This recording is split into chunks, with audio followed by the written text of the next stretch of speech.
থানা থেকে কিছুক্ষণ আগে এলাম, কিছুক্ষণ আগে বলতে তখন 4টে বাজে। দেখো এই জিডি করে এসেছি, জিডি নাম্বারও আছে এখানে, ঠিক আছে। ডিটেলস দেখানো যাবে না যেহেতু একটা আইনি ব্যাপার, পুরোপুরি দেখানো যাবে না। তবে এই হচ্ছে জিডির মানে কাগজটা, যেটা লিখে দরখাস্ত করে জমা দিয়েছিলাম, আর জিডি নাম্বারটাও তোমার একটু হলেও দেখতে পেয়েছো। তো যাই হোক, এবারে যাওয়ার কথা হচ্ছে বারুইপুরে।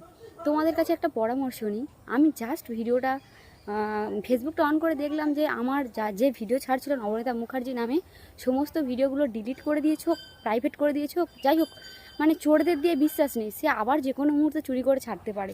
তবে সে সমস্ত ভিডিওগুলো ডিলিট করে দিয়েছে। আমি এখনও বারুইপুরে যেতে পারিনি, কারণ জয়নগর থেকে বারুইপুরের দূরত্বটা অনেকটাই দূর। আর আমি থানায় এসেছি, তারপরে ভেবেছিলাম যে থানায় থেকে এখন জিডি নাম্বারটা নিয়ে, জিডির কাগজটা নিয়ে ওখানে যাব, গিয়ে কেস করব। কিন্তু ব্যাপারটা হচ্ছে যে আমার মেয়ের প্রচুর জ্বর এসছে। আমার মেয়ে মানে এমনিতে শরীরটা একটু খারাপ ছিল, আর সকাল থেকে গাড়িতে করে যাওয়া আসা এটা সেটা করে না ওর জ্বর এসছে।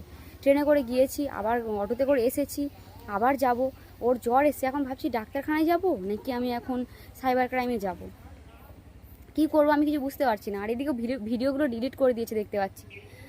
কি করব তোমরাই বলো, তোমরা আমার যারা ফলোয়ার্স আছো, যারা সাবস্ক্রাইবার আছো, তোমরা বলো, তোমরা কি ওর শাস্তিটা দেখতে চাইছো? ও কিন্তু ভিডিওটা ডিলিট করে দিয়েছে, আইডিটা রেখে দিয়েছে। আইডিটা থেকে আবার যে কোনো মুহূর্তে যে কোনো দিন আমার ভিডিওগুলো নিয়ে আবার ছাড়তে পারে, ওর যদি না আমি কিছু শিক্ষা দিই। তো তোমরা বলো, ওর কি শিক্ষা দেখে এতটা দূর ছুটতে পেরেছি? মানে আর সামান্য ব্যাপার, জাস্ট গিয়ে কাগজপত্রগুলো শো করবো, ব্যাস ওর নামে কেস হয়ে যাবে। তারপরে ওরা বলেছে অ্যাকশানটা নেব। এবার তোমরাই বলে দাও আমি কি করব, আমি কি স্টেপটা নেব? জাস্ট আর একবার গেলেই কাজ মানে সলভ হয়ে যাবে।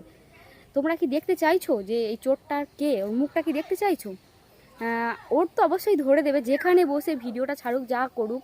আইডিটা আছে মানে কোথা থেকে, কোন এরিয়া থেকে আইডিটা চলছে, সবটা নিশ্চয়ই আমি এক টাইম জানতে পারবো যদি আমি কেসটা করে দিই। তোমরা কি তাকে দেখতে চাইছো?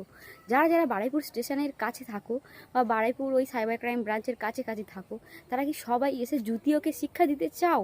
বলো আমার ফলোয়ার যারা আছো, তাহলে তাড়াতাড়ি কমেন্ট করো, তাহলে আমি আজকে না যেতে পারি কালকে সকালবেলা অবশ্যই যাব। এই যে হচ্ছে যে কেস নাম্বার সব পেয়ে গিয়েছি আমি মোটামুটি। তোমরা তাড়াতাড়ি কমেন্টে বলো। আমার প্রচুর শরীর খারাপ লাগছে, সকাল 8টার সময় বেরিয়েছি, এখন 5:30 বাজে। আজকে ভিডিও কিছু করিনি, শরীরটা প্রচুর খারাপ, প্রচুর খারাপ। আমার থেকে আমার মেয়ের শরীরটা আরও খারাপ।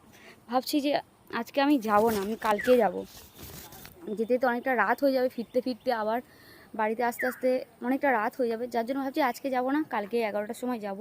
ওই অফিসটা 11টার সময় বেসিক্যালি খোলা হয়, আমরা গিয়ে পড়েছিলাম 9:30টার সময়, অনেকক্ষণ বসেছিলাম। তো তাড়াতাড়ি কমেন্টে বলো তোমরা কি চাইছো।